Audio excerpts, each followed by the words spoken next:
The history behind Ajala the Traveler is unknown to many who have simply picked up the usage from the streets or the age around them.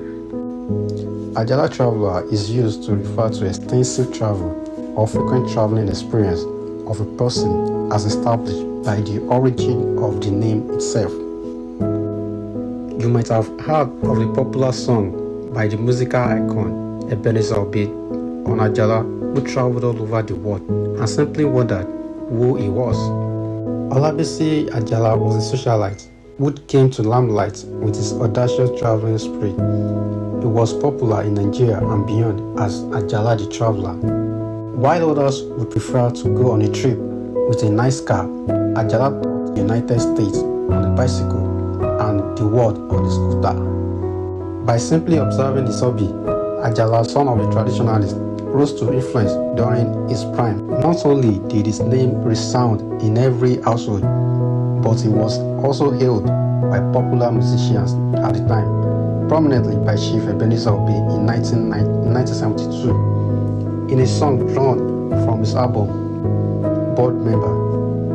In order to establish his adventures, Ajala published a book titled An Africa Abroad, which was published in 1963.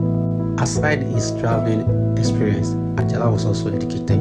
At 18 years old, Ajala traveled to the United States to study as a pre-medical student at the University of Chicago and later moved to Roosevelt College to study psychology.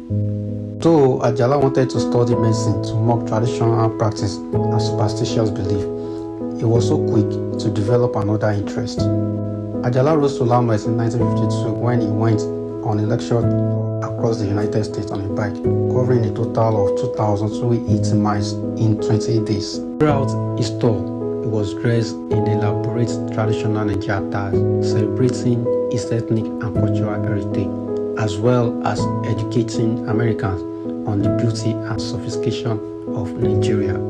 He wanted to rid the American of every ugly belief and misconception heard about Africans who were thought to be covered in leaves and lion clothes, and that he achieved. The trip was reported with kind words in major newspapers, which made him very famous. In December 1954, he settled in Chicago with his wife, Herman Haley, a New York model, although the pair divorced in 1955 on grounds of philandering and adultery, which Ajala did not contest.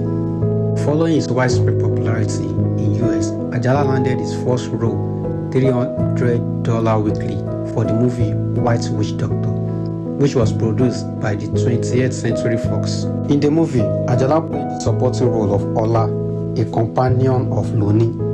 Later in 1955, he secured a movie contract with Eagle Lion Studios to make movies of African and European backgrounds. Ajala visited a total 87 countries with a scooter within 6 years and met some of the world's famous leaders at the time. Afterwards, Ajala returned to Nigeria, where he became a famous socialite. He also became an entertainment promoter and publicist who worked with artists like Sikiru Ayinde Barrister. While living in Lagos, Ajala suffered a stroke in the early days of 1999. He died on February 2nd, 1999. To this day, Ajala is known as Nigeria's most famous traveler. If you do enjoy my video, kindly follow, like, and share.